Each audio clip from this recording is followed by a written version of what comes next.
diz: ou, porventura, ignorais que todos nós que fomos batizados em Cristo Jesus, fomos batizados na sua morte? Fomos, pois, sepultados com ele na morte pelo batismo, para que, como Cristo foi ressuscitado dentre os mortos pela glória do Pai, assim também andemos nós em novidade de vida. Porque se fomos unidos com ele na semelhança da sua morte, certamente o seremos também na semelhança da sua ressurreição. E aqui a palavra do nosso bom Deus. Eu vou convidar o presbítero Fernando Costa, que vem até a frente e ore por nós, pedindo que o Senhor nos ilumine.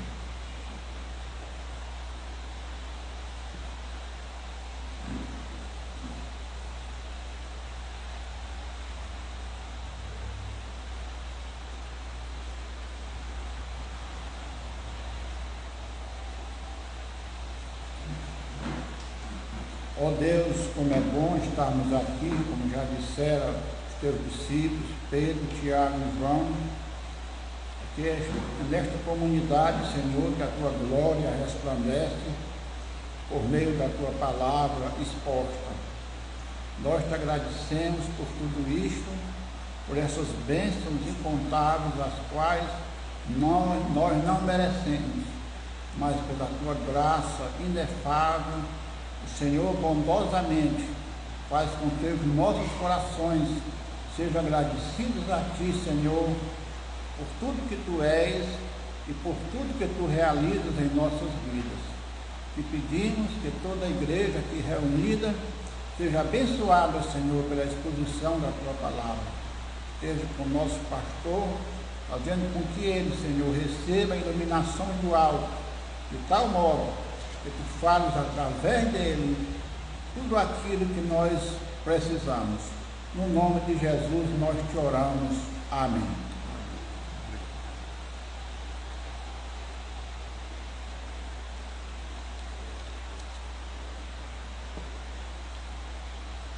Meus irmãos, minhas irmãs, mais uma vez, capítulo 6 de Romanos, um capítulo muito profundo, tão denso teologicamente, que certa ocasião, quando um grande expositor da palavra de Deus chamado Lloyd Jones, que foi um médico renomado e deixou a medicina para ser um pastor e um expositor da Bíblia, certa ocasião perguntaram quando ele exporia a epístola de Paulo aos Romanos, e ele disse que quando compreendesse o capítulo 6 do livro de Romanos. Isso aconteceu no começo das suas maravilhosas exposições, aproximadamente 10 anos depois. Então é um momento da carta do apóstolo Paulo que exige de todos nós, um maior cuidado, e nós vamos tentar aqui, através de estratégias, para facilitar o conhecimento, para facilitar, melhor dizendo, a compreensão do que o apóstolo Paulo, nesse momento da epístola, quer nos ensinar. Eu vi ontem uma cena muito bonita de uma família de elefantes, que estavam cruzando um rio lá na África, um rio caudaloso, um rio bastante extenso. E havia a matriarca da família, daquela manada de elefantes, que conhecia muito bem o caminho.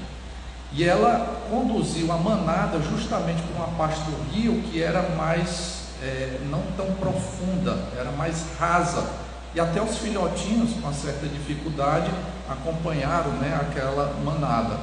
Então, por assim dizer, para a gente chegar do outro lado do rio, o que seria a compreensão dessa epístola, nós precisamos pegar essa croa no rio para facilitar a nossa travessia. Então eu quero que os irmãos tenham na sua cabeça o fio da meada, o que o apóstolo Paulo está tratando, qual é o assunto principal, porque isso vai facilitar o meu e o seu entendimento. O apóstolo Paulo está ensinando a doutrina da união com Cristo. Então, que isso fique realmente grudado na sua cabeça de que é sobre isso que o apóstolo Paulo está tratando aqui, união com Cristo. Aliás, esse assunto ele já começou na metade do capítulo 5, quando ele afirmou que naturalmente as pessoas desse mundo estão unidas com a outra pessoa, né? Um personagem chamado Adão. Todos nós, cada pessoa desse mundo, naturalmente está ligado à pessoa de Adão. E aí ele apresenta um outro personagem que assumiu essa característica sui generis de ser o representante de uma coletividade, que é Jesus Cristo. Jesus Cristo tem essa condição perante Deus.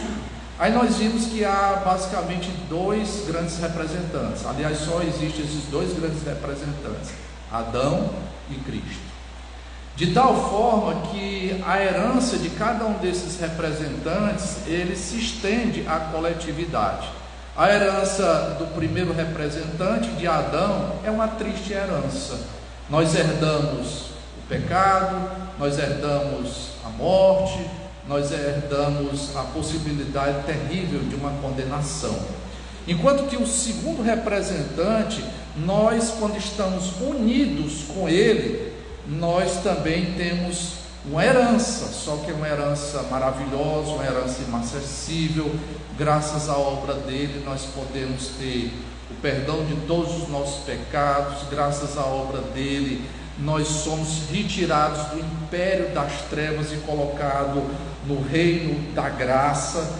Graças a ele nós temos a justificação pela fé somente. Graças a ele nós temos uma herança, uma esperança maravilhosa de que o melhor está por vir, tá? Então, desde o capítulo 5, o apóstolo Paulo introduziu a doutrina da união com Cristo. O que é que isso tem a ver com o que o apóstolo Paulo discorreu também até agora? Eu estou pensando na doutrina da justificação pela fé somente. Tem tudo a ver. Essas duas doutrinas estão interligadas, porque se você não estiver unido com Cristo, você não desfrutará da justificação pela fé que nos traz salvação eterna, tá? Então não perca isso de vista. Onde é que nós estamos atravessando esse rio tão extenso, tão caudaloso? O fio da meada é a união com Cristo. Capítulo 6, logo no capítulo 6, o apóstolo Paulo, ele vai responder a uma dúvida que surgia quando ele ensinava a graça de Deus, porque antes ele havia dito que onde abundou o pecado, superabundou a graça. Versículo 20 do capítulo 5, ele fez essa afirmação. E infelizmente as pessoas, quando ouviam o evangelho, a graça de Deus, elas distorciam as palavras do apóstolo Paulo. E o apóstolo Paulo, nesse momento, e sabendo que isso acontecia com uma certa frequência, ele vai cortar os efeitos desse mau entendimento. As pessoas, ao ouvirem o anúncio da graça, elas levavam a um entendimento que nós chamamos de antinomismo.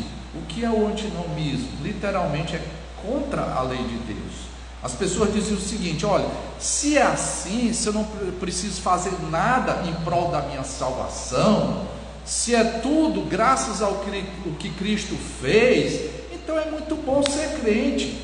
Então isso significa dizer que eu vou viver de qualquer maneira desse mundo. Infelizmente muitas pessoas se enveredaram por esse erro, que eu diria que é mais do que um erro teológico, é uma heresia, porque distorce a graça de Deus, encara a graça de Deus de uma forma leviana. Olha, o Deus que nos salva, ele nos salva para um viver diferente, e não para vivermos de qualquer maneira. O Deus que nos justifica, ele nos justifica para um caminho de santificação, e a lei é muito importante para nos mostrar como nós devemos viver nesse mundo, porque a lei reflete o caráter de Deus, a vontade de Deus. Deus é santo, a sua lei é santa. Deus é santo e Deus quer que a sua igreja seja santa. Está ali o caminho cuidadosamente definido para nós, né? Nós temos que honrar os nossos pais, nós temos que respeitar o que é do outro, os seus bens, o seu cônjuge. Nós temos que ter um compromisso muito sério com o nosso Deus. Nós não vamos nos quedar diante de um panteão de divindades, até porque só existe um único Deus e nós devemos adorá-lo do jeito que Ele determinou na sua palavra, não através de imagens, como diz o segundo mandamento. Isso é a lei que dá forma de como nós devemos viver nesse mundo. Aí o apóstolo Paulo diz: permaneceremos no pecado para que seja a graça mais abundante? É isso? Não, eu não estou ensinando isso. Tanto é que no versículo 2, ele de uma forma muito enfática, ele diz: de modo nenhum, como se fosse um verdadeiro absurdo, né? Você não entendeu nada. Se você chegou a essa conclusão, você simplesmente não conseguiu compreender o cerne do que eu estou tentando ensinar aqui. Como viveremos ainda no pecado, nós os que para ele morremos? O crente, o cristão, aquele que foi justificado pela fé em Cristo Jesus, ele morreu para o pecado. Isso é uma realidade. Mas como assim morreu para o pecado? Eu deixei de pecar? Claro que não. O apóstolo Paulo, quando fala nesses termos, morri para o pecado, ele está dizendo com outras palavras o que ele já falou no finalzinho do capítulo 5. Lá no versículo 21 diz: a fim de que, como o pecado reinou pela morte, assim também reinasse a graça pela justiça. Ele fala de dois reinos: o reino do pecado e o reino da graça. Quando ele diz que nós morremos para o reino do pecado, porque agora nós estamos num outro reino, que é o reino da graça. E não há a possibilidade de você retroagir, de você sair do reino da graça e retornar para os antigos caminhos com uma porca lavada que volta a revolver-se na lama. Isso não acontece, tá? Você morreu definitivamente para a antiga realidade. Então, agora o apóstolo Paulo vai nos explicar como nós morremos, né? Falando em termos da doutrina da união com Cristo. Versículo 3.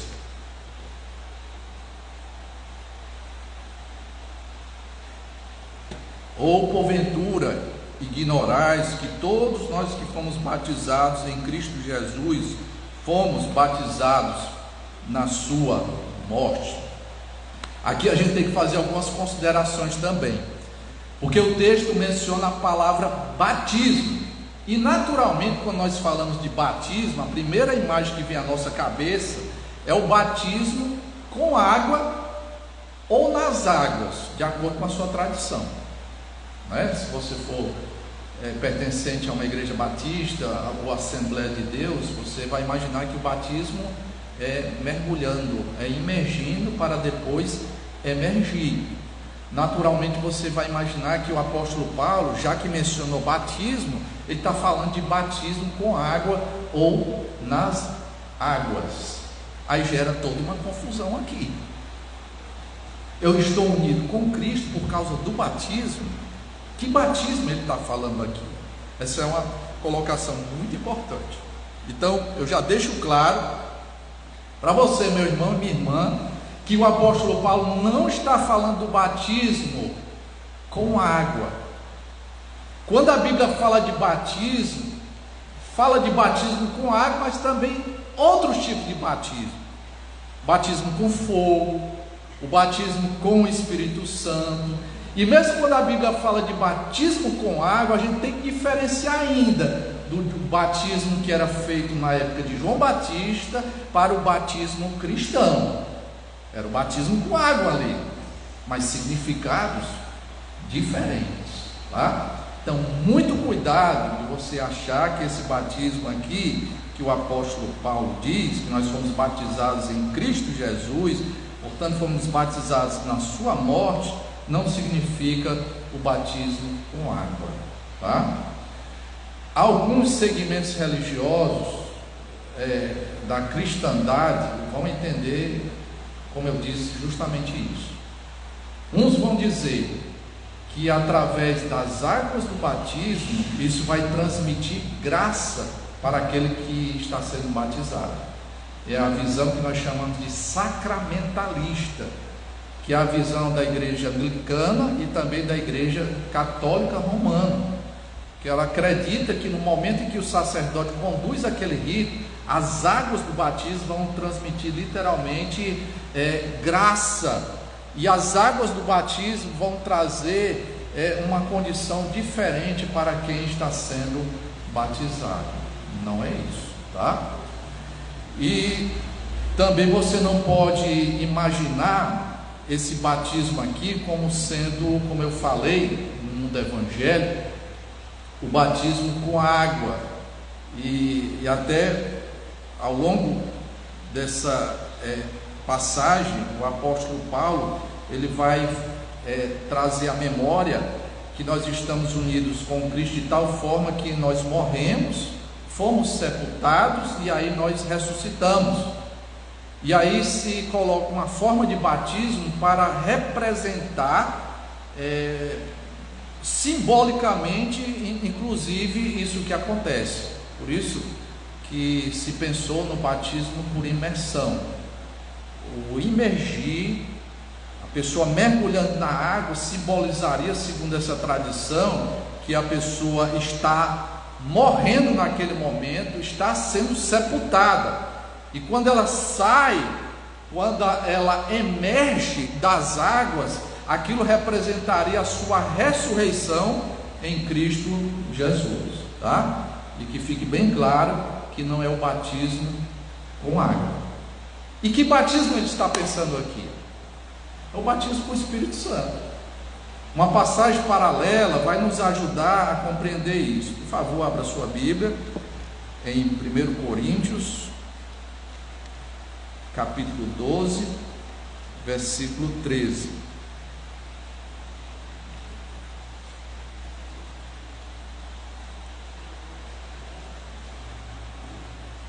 Passagem em 1 Coríntios capítulo 12, a grande temática é que a igreja faz parte do corpo de Cristo. E na sua argumentação, o apóstolo Paulo vai dizer no versículo 13 o seguinte: pois em um só Espírito, ou com um só Espírito, todos nós fomos batizados em um corpo. Todo cristão foi batizado em um corpo. Que corpo é esse? O contexto aqui fala do corpo de Cristo. A igreja é o corpo de Cristo. Cristo é o cabeça, ou a cabeça desse corpo, tá? Então, o Espírito Santo, irmãos, no seu ministério, ele proporciona o fato de estarmos agora unidos no corpo de Cristo. Repetindo, pois com um só Espírito, todos nós fomos batizados em um corpo, quer judeus, quer gregos, que era a maior divisão que havia na época. Você pode pensar em outros termos, quer escravos, quer livres, qualquer tipo de gente que faz parte da igreja. Se você é do Senhor, você foi batizado em Cristo Jesus, né? Você foi unido com Cristo Jesus. E quem realizou essa obra não foi você, mas foi a pessoa divina do Espírito Santo de Deus. Vamos recordar um pouco dessa doutrina também mal compreendida dos nossos dias pela maioria das igrejas evangélicas.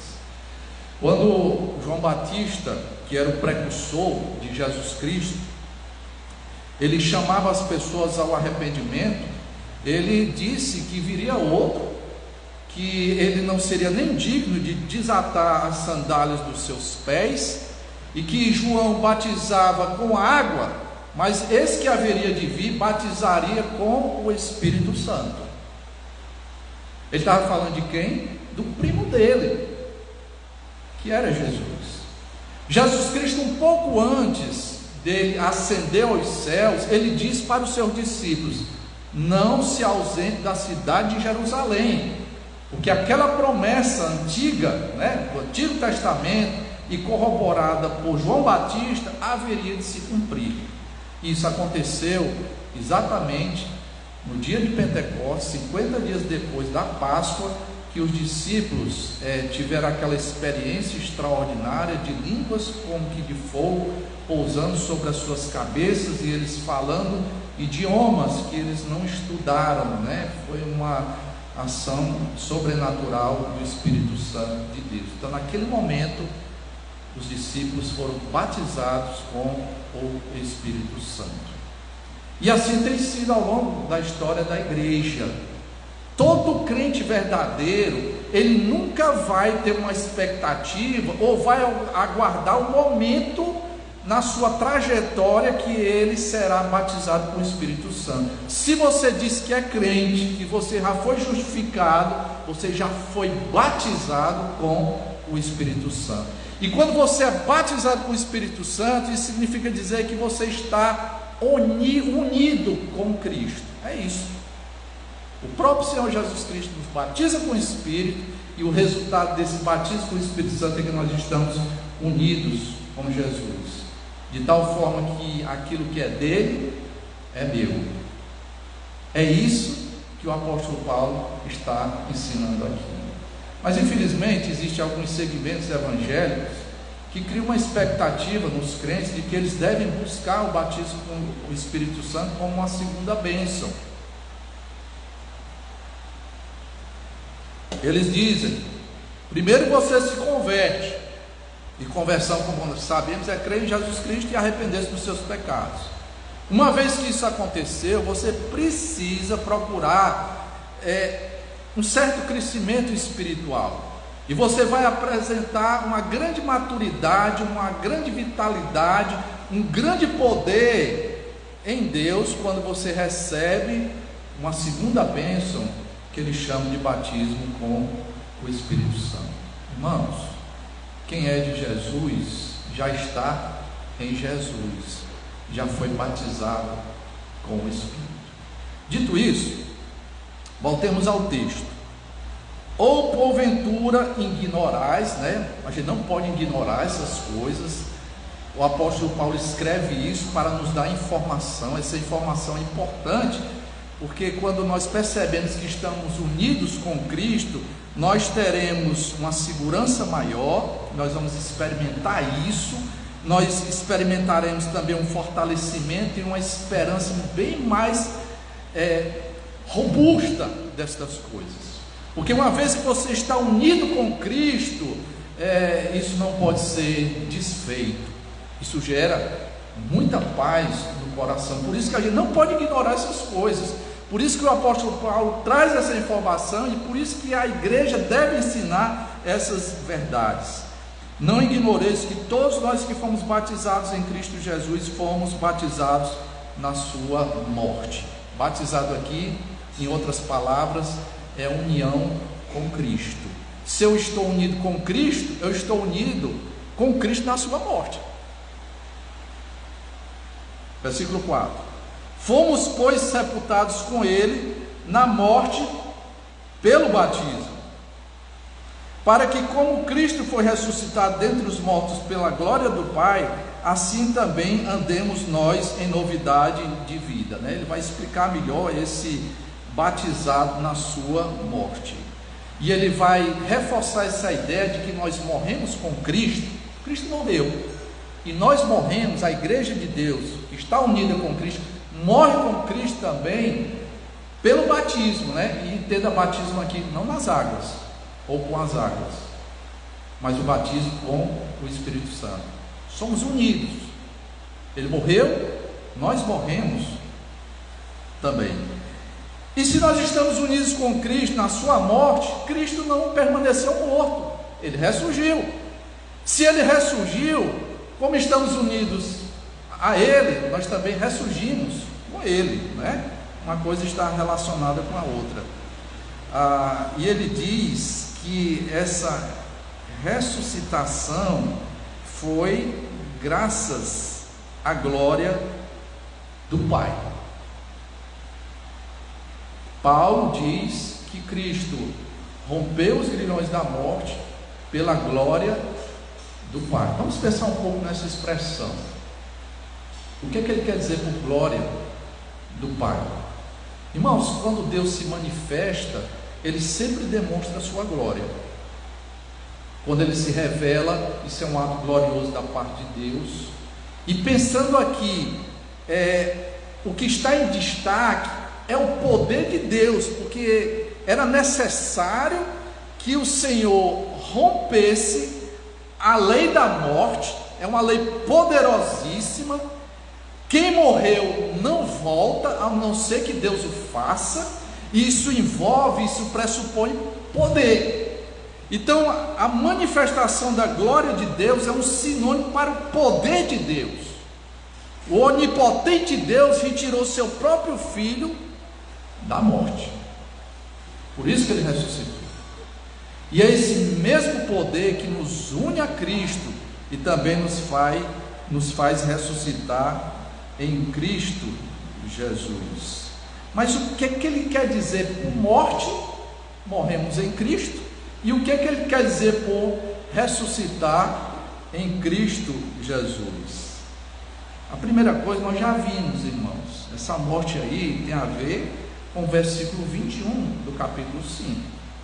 Estávamos no reino do pecado, e todo reino envolve autoridade, envolve poder, envolve influência, uma influência terrível. O pecado era algo que nos tiranizava, massacrava cada um de nós, mas aconteceu o que o apóstolo Paulo chama de morte.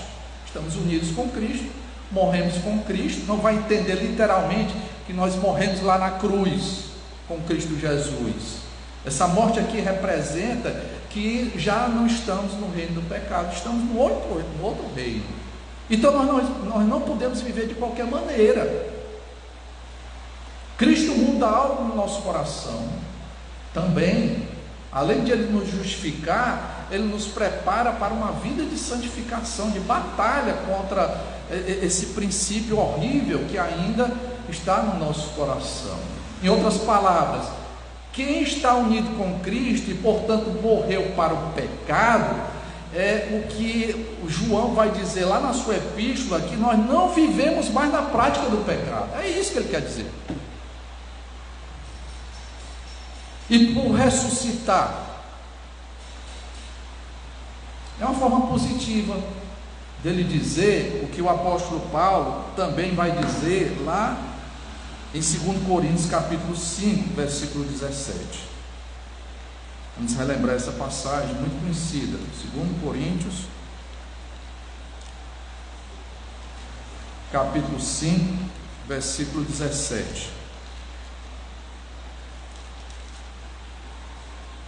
E assim, se alguém está em Cristo, você está vendo a preposição em, antes de Cristo? Comumente, quando a Bíblia coloca a expressão em Cristo, ela está ensinando a doutrina da união com Cristo. Então, se alguém está em Cristo, é nova criatura. As coisas antigas já passaram e eis que se fizeram novas. O apóstolo Paulo, lá em Romanos, quando ele fala de ressuscitar em Cristo, ele quer dizer isso. Nós somos uma nova criação em Cristo Jesus. Então, como é que nós estaremos na prática do pecado, nós que já morremos, nós que já ressuscitamos para uma nova vida, para um novo estilo de vida, que despreza o nosso antigo amo, que era o pecado? Aí ele vai corroborar essas ideias no versículo 5: porque se formos unidos com Ele na semelhança da sua morte, certamente o seremos também na semelhança da sua ressurreição. Então, recapitulando, o crente verdadeiro está unido com Cristo. Isso que nós chamamos de batismo com o Espírito Santo. O Espírito Santo proporciona isso. Nós somos, por assim dizer, colados do corpo místico de Cristo. Aquela ilustração do apóstolo Paulo em 1 Coríntios capítulo 12 nos ajuda a entender até concretamente. Ele fala em termos, de partes do corpo de Cristo. Tem uns que são dedo, tem outros que são, é assim, cada um tem a sua função no corpo de Cristo, mas o crente está unido com Cristo. Ele não vai esperar que isso aconteça no futuro. Se você é de Jesus, você já foi batizado com o Espírito Santo e você está unido com Cristo. Se você está unido com Cristo, você morreu. Cristo morreu. Você morreu para a antiga realidade, o império das trevas. Se você está unido com Cristo, você não permanece lá na morte, você ressuscita para um novo estilo de vida, uma novidade de vida. Você não vai viver mais pecando nesse mundo. É isso que o apóstolo Paulo está ensinando aqui, a doutrina da união com Cristo e o que isso representa no nosso viver diário. Que lições nós podemos tirar? Primeiro, como eu falei, o apóstolo Paulo está refutando os antinomistas. Infelizmente esse tipo de gente não morreu na igreja, de vez em quando brota, porque não entendeu bem a graça de Deus. Acha que uma vez que fui salvo para sempre e vou viver de qualquer jeito. Isso está errado.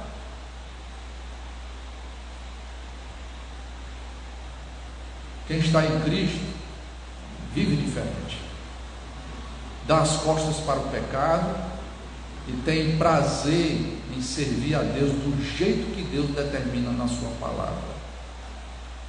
A vontade de Deus está revelada aqui através da lei, não a lei no sentido de ritos que sacrificavam animais. Isso em Cristo passou. Isso apontava para Jesus Cristo. Uma vez que ele veio, o Cordeiro de Deus que tira o pecado do mundo, não há mais necessidade de sacrifício de animais. Também nada tem a ver com a lei civil de Deus, a lei que dava forma à nação israelita. Ele está pensando na lei moral de Deus, que serve para todos os tempos. Então nós reafirmamos, irmãos, que somos contra a prática do antinomismo, porque isso é baratear a graça de Deus. Quem foi alvo da graça de Deus não vive de qualquer maneira, porque o Deus que perdoa os pecados é o Deus que transforma também o nosso coração.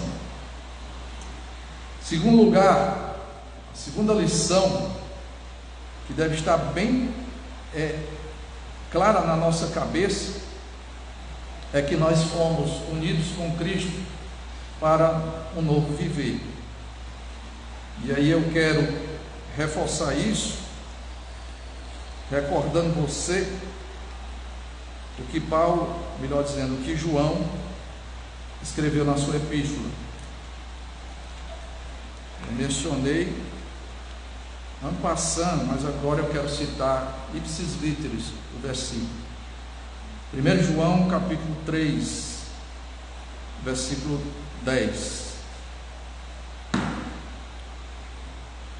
E diz: nisto são manifestos os filhos de Deus,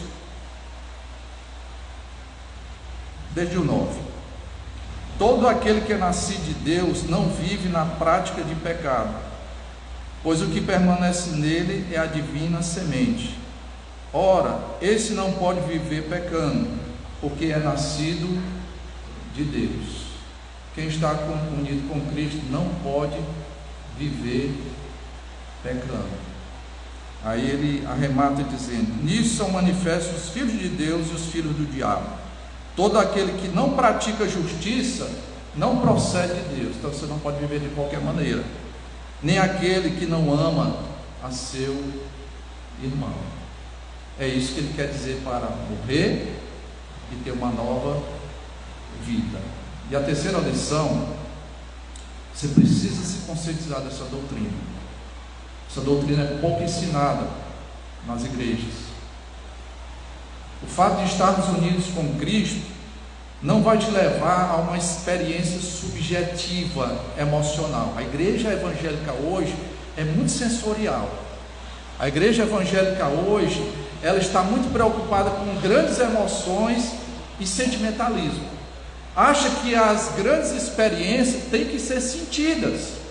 Eu conheci um rapaz que ele firmava toda a sua segurança de salvação, porque no dia do seu batismo ele chorou com muita intensidade, mas a vida dele era cercada de práticas no mínimo indevidas, para não dizer escandalosas.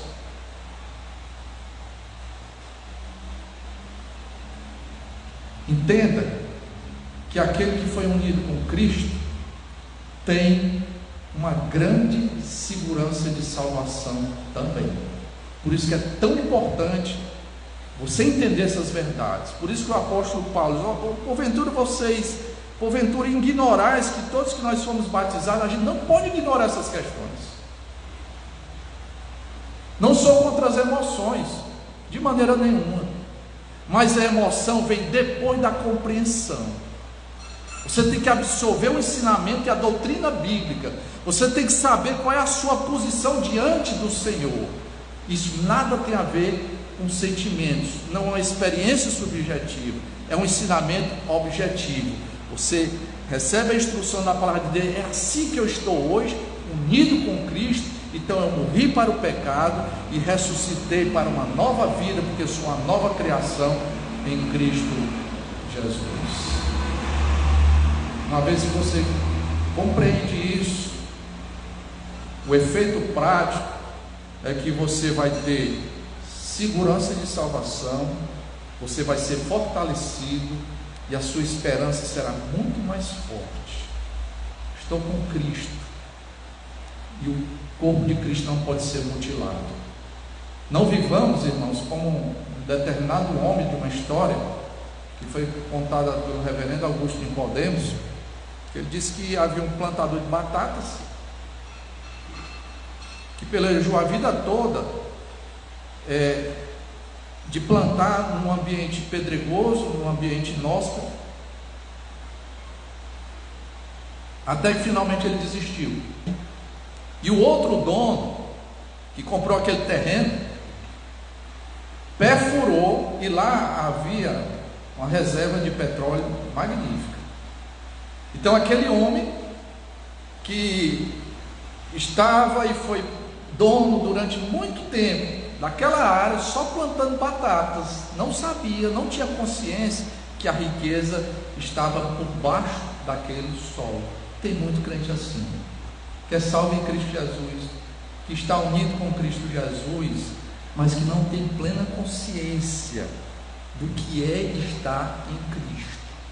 É uma riqueza muito grande, é uma segurança muito grande.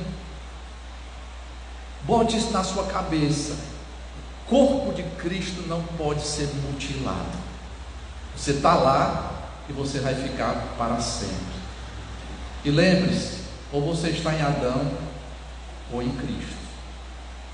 Ou você está condenado ou você está justificado. E como é que Deus justifica uma pessoa? Unindo com Cristo. Pense nisso e se aproprie desse ensinamento maravilhoso do apóstolo Paulo, porque ele escreveu com o objetivo de trazer paz ao nosso coração. Que Ele te abençoe, o bom Deus que planejou esse grandioso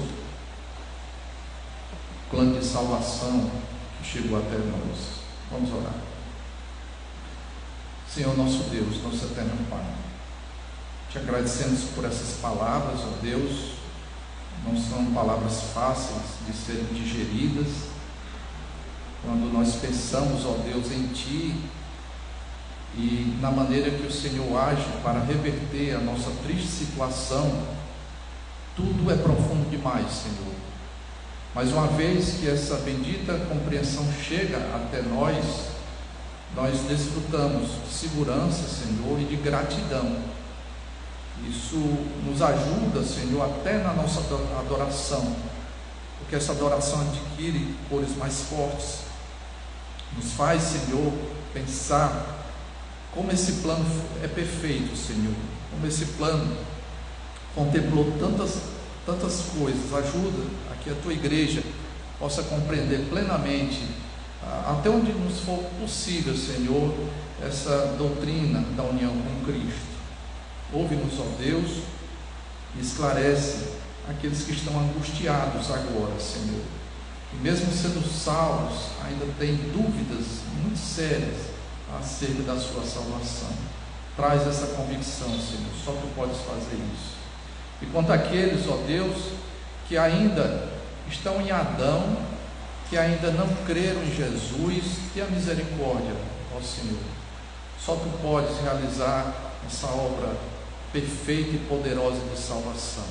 Manifesta a Tua glória, Senhor, manifestando o Teu poder, assim como Tu retiraste o Teu Filho Jesus Cristo lá da morte. Faz o mesmo, Senhor, com esses filhos de Adão, que estão no império das trevas e que necessitam, Senhor, de estar no reino da graça. Faz isso, Senhor, para a glória do Teu nome e para a alegria da Tua igreja. Assim pedimos em nome de Jesus. Amém. Dúvida, irmãos?